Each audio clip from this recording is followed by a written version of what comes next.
ये पहला केस क्या था, बाइनरी का।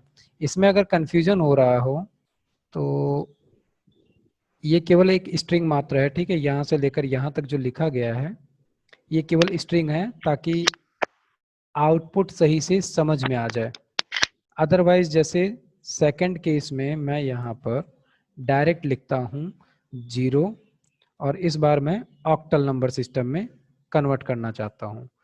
तो ये ओ जो है, या तो मैं इसको स्मॉल में भी लिख सकता हूँ, बी में। ये सेम केस सभी के लिए है, बाइनरी के लिए भी, ऑक्टल के लिए और हेक्साडेसिमल के लिए।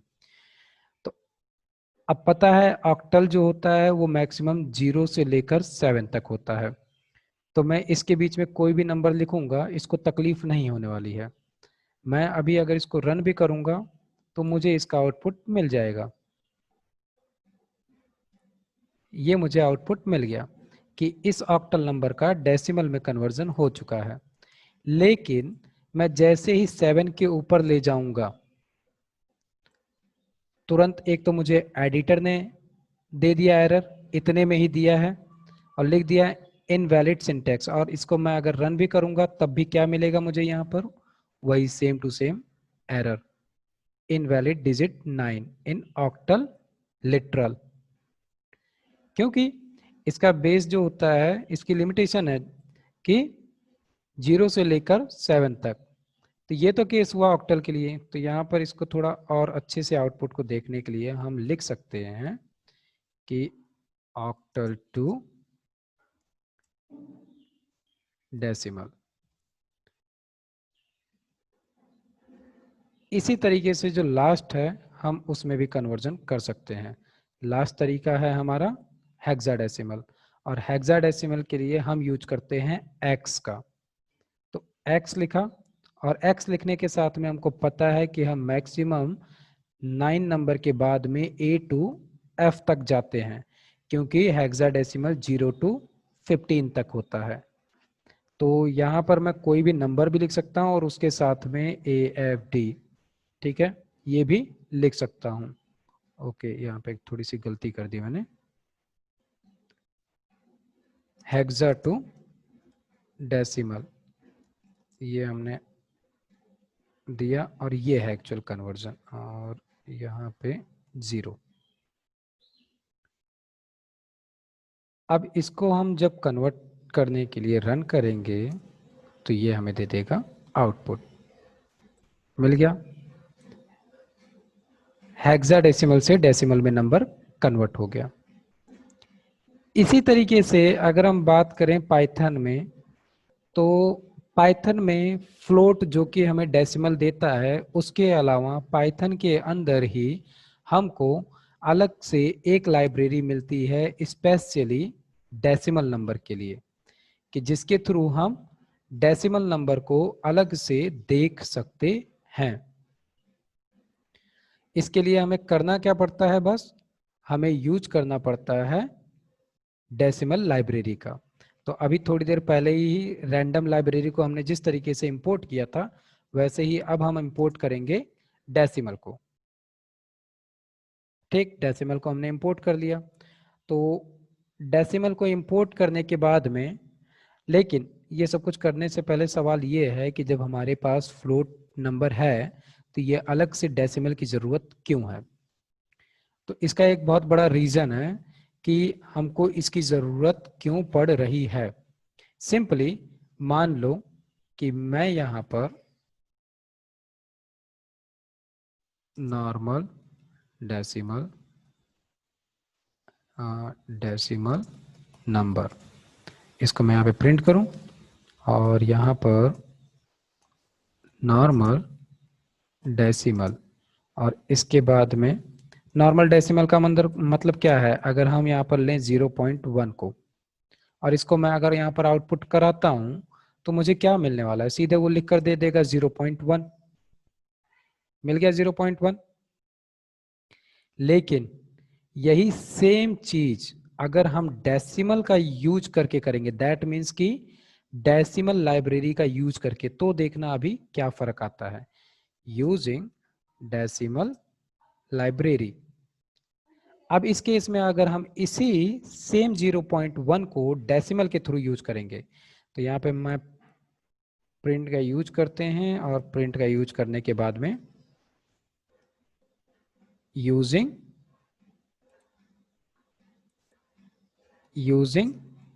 डेसिमल। और अब अगर हम डेसिमल लाइब्रेरी का यूज करके इसके डेसिमल मेथड को यूज करेंगे तो क्या मिलेगा हमें, इसी सेम टू सेम 0.1 का आंसर, वो हमें देखना है। तो डेसिमल लाइब्रेरी हो गई हमारी, और इसके अंदर हमें मिलता है डेसिमल मेथड। डेसिमल मेथड में डी जो है वो कैपिटल लेटर से है, और हमने बात की हुई है कि वेरिएबल्स जो होते हैं हमेशा केस सेंसिटिव होते हैं, वैसे ही यहाँ पर मेथड भी केस सेंसिटिव होते हैं। और वो हमको पता चल जा रहा है किससे, इसी से कि ये डेसिमल स्मॉल लेटर है और ये डेसिमल कैपिटल लेटर है। सो इसके अंदर इसी सेम टू सेम 0.1 को अगर हम यूज करें और अब हम इसका आउटपुट देखें, क्या हुआ यहाँ पर, जो नॉर्मल डेसिमल था दैट मीन्स कि 0.1 उसने केवल यही दिया था, लेकिन सेम उसी को जब हमने डेसिमल लाइब्रेरी के डेसिमल मेथड के अंदर यूज किया तो हमको उस 0.1 की एक्चुअल वैल्यू मिल गई। ये करीब पॉइंट के बाद में 20 से 25 एक्स्ट्रा नंबर हमें मिले हैं। तो ये तो ठीक है, ये समझ में आ गया। इसके साथ में यहाँ पर हम कुछ और पॉइंट्स भी समझ सकते हैं कि जैसे कि डेसिमल का यूज कर क्यों रहे हैं, इसका फायदा क्या है।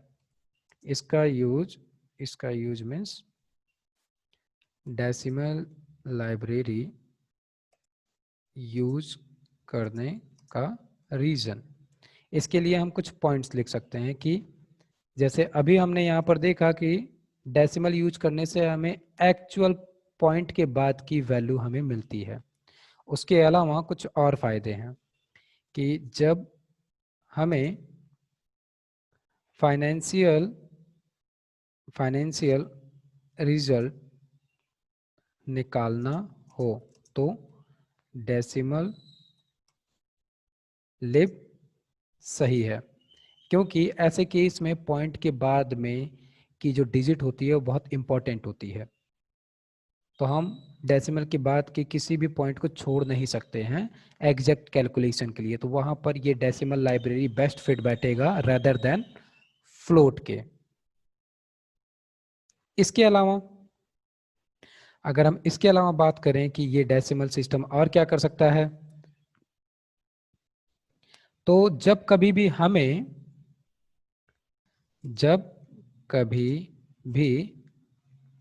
एक्चुअल डेसिमल पॉइंट्स चाहिए, जैसे डेसिमल लाइब्रेरी है वैसे ही दूसरे नंबर्स की भी लाइब्रेरी है, जैसा हेक्सा, ऑक्टल। बिल्कुल, ये हमें मैथ के अंदर मिलती हैं, यहाँ पे मिलती हैं। पाइथन के अंदर अप्रॉक्सली हम जो कोई भी काम करते हैं, दैट मीन्स कि जो भी पॉसिबल वर्क है, जो भी हमने किसी भी प्रोग्रामिंग लैंग्वेज में सुना होगा, मोस्ट प्रोबेबली ये केस है कि उसकी लाइब्रेरी हमें यहाँ पर मिलेगी।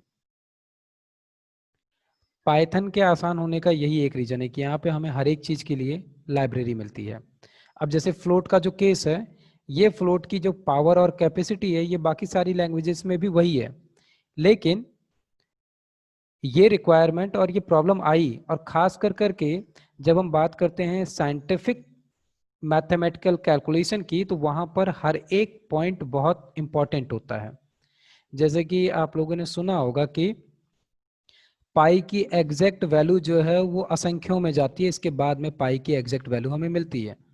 बट हम क्या करते हैं नॉर्मल केस में, अप्रॉक्स मान के हम एक पाई की वैल्यू यूज करते हैं 3.17, लेकिन एक्चुअल कैलकुलेशन के लिए सुपर कंप्यूटर को भी शायद कई महीने लगे थे एक्चुअल में पाई की वैल्यू निकालने में। तो उसी तरीके से पाइथन इस रिक्वायरमेंट को समझता है, इसलिए यहाँ पर इस तरीके की एग्जैक्ट वैल्यू फाइंड आउट करने के लिए कई सारी लाइब्रेरियां हमें मिलती है। उसी में से ये एक छोटा सा एग्जांपल है डेसिमल का, और इसका जो हम यूज कर रहे हैं वो actual last accurate decimal point number find out करने के लिए हम यूज करते हैं डेसिमल का। सो ये तो हमारे यूज केस हो गए इसके जो अभी हमने बात की यहाँ पर।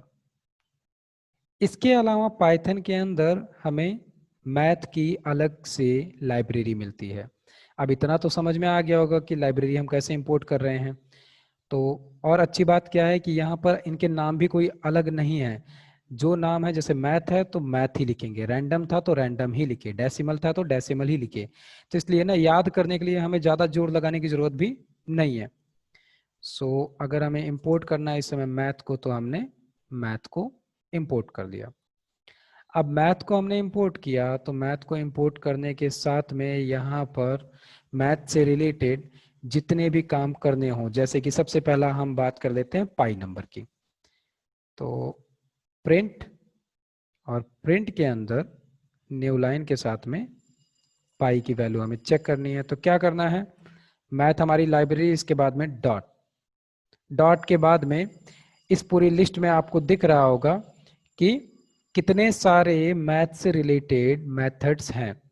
ए कॉस निकालते हैं, एक कोस एच हो गया, ए साइन हो गया, साइन एच हो गया, tan, tan two, tan H, cell, comb, copy sign, cos, cos H, ऐसे degree, distance, E R F, exponential, fraction, floor, F mod, mod, sum, gamma value, बहुत सारे हैं। जो मैथ के पॉसिबल फंक्शंस फॉर्मूलेज हैं वो सब यहाँ पर आपको मिल जाएंगे। लेकिन हमें इतना सब नहीं देखना है, हमें देखना है सिंपली कि पाई की वैल्यू क्या है। अब इसको अगर हम रन करते हैं तो हमें पाई की वैल्यू मिल जाएगी। ये हमें मिल गई पाई की वैल्यू। नॉर्मल हम क्या यूज करते हैं, 3.14। सो इसी तरीके से यहाँ पर और भी बहुत सारी हमें मेथड्स मिलते हैं। जैसे अभी हमने क्या देखा था, कॉस। तो अगर कॉस का ही यूज करना हो हमें, और कॉस के अंदर हम मैथ की पाई वैल्यू को पुट कर दें, तो क्या होगा रिजल्ट। सो यहाँ पर हम देते हैं कॉस ऑफ पाई। सो अभी थोड़ी देर पहले आपने यूज केस देख लिया था कि हमको डायरेक्ट अगर कॉम्प्लेक्स को चेक करना था तो हमने उसको किसी वेरिएबल का हिस्सा ना बना के क्या किया, टाइप चेक किया। और टाइप को हमने क्या, सॉरी, पहले हमने कॉम्प्लेक्स में कन्वर्जन किया और उसका टाइप भी हमने चेक किया। दैट मीन्स कि मेथड के अंदर मेथड कॉल किया था। वैसा ही काम हम यहाँ पे भी करेंगे कि मैथ के अंदर कॉस होता है, हमें कॉस वैल्यू फाइंड आउट करनी है। और कॉस वैल्यू किसकी फाइंड आउट करनी है, मैथ का जो पाई है इसकी। इसको रन करके देखें अगर हम, तो हमें क्या मिल गया, कॉस ऑफ पाई -1.0। इसी तरीके से एक्सपोनेंशियल अगर निकालना है तो यहां पर हम एक्सपोनेंशियल भी निकाल सकते हैं कि प्रिंट और एक्स ऑफ 10 निकाल लेते हैं। और इसके लिए क्या करना है, हमें इसी मैथ के EX P मेथड को कॉल करना है और इसके अंदर वैल्यू पास कर देनी है एक। और एक चीज यहीं पर, ये सारा केस आपने देखा कि मैं क्या कर रहा हूं, एक लाइब्रेरी को कॉल कर रहा हूं, लाइब्रेरी के अंदर अलग अलग टाइप के मेथड है उनको मैं यूज कर रहा हूं। लेकिन इन सब को यूज करने में एक सबसे इंपॉर्टेंट चीज जो है वो क्या है कि हर एक लाइब्रेरी के अंदर जो मेथड्स हैं वो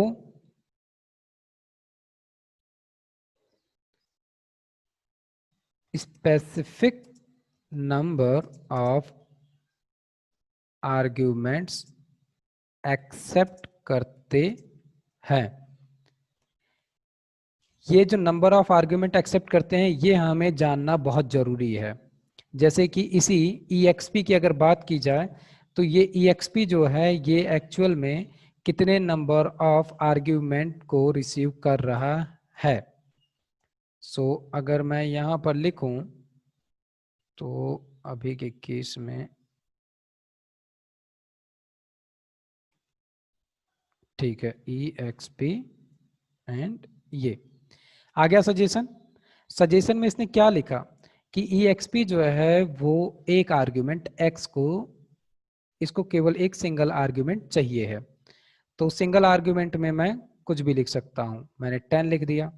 और 10 का एक्सपोनेंशियल अगर हम निकालने चलते हैं तो हमें 10 का एक्सपोनेंशियल मिल गया। सो ऐसे ही इसके अंदर अभी जो हमने बात की, कई सारे अलग अलग मेथड्स हैं। तो यहाँ पर एक्सरसाइज क्या आ जाती है, सबसे पहला काम है कि VS कोड को सेटअप करना है। सेटअप करने के बाद में इस मैथ की लाइब्रेरी के रिलेटेड मेथड्स को आप यूज कर सकते हो, और मैथ की थोड़ी बहुत नॉलेज और आइडिया तो होगा ही। तो बहुत ज़्यादा कुछ नहीं करना है। आप जब प्रिंट करने जा रहे हो तो प्रिंट करने में जब भी मैथ लाइब्रेरी को कॉल किया और डॉट जैसे ही लगाया, इससे रिलेटेड ये मेथड्स आ गए, तो आप इनको यूज करो। जैसे फैक्टोरियल निकालना है किसी नंबर का, फ्लोर निकालना है, फेबोना की सीरीज निकालनी है, ठीक है, या नीचे और भी बहुत सारे काम हैं, ठीक है, कॉस की साइन, लॉग हो गया, लॉग 10 हो गया, जो आपको पाई की वैल्यू हो गई, पावर, ठीक है, पाव का मतलब पावर हो गया। इनको जब आप जाओगे तो इनका जो है ये दिख रहा होगा कि मैं जिस किसी पे भी जा रहा हूँ उससे रिलेटेड उसकी थ्योरी यहाँ पर लिखकर आ जा रहा है, और ये भी बता रहा है कि कितने नंबर ऑफ आर्ग्यूमेंट पास करने हैं। तो आप यहाँ से आइडिया लेकर इसको रन करके चेक कर सकते हो। तो यहाँ पर काम क्या हो जाता है आपका, मैथलिब का यूज करके उसके कुछ एक मेथड्स को प्रिंट करना है। इसी तरीके से रैंडम डेसिमल एंड मैथलिब के बारे में पढ़ना है। ये थोड़ा सा काम है, इसको पढ़ना, इसमें जो कंफ्यूजन हो पूछना, लेकिन इस काम को कर जरूर लेना, ठीक है।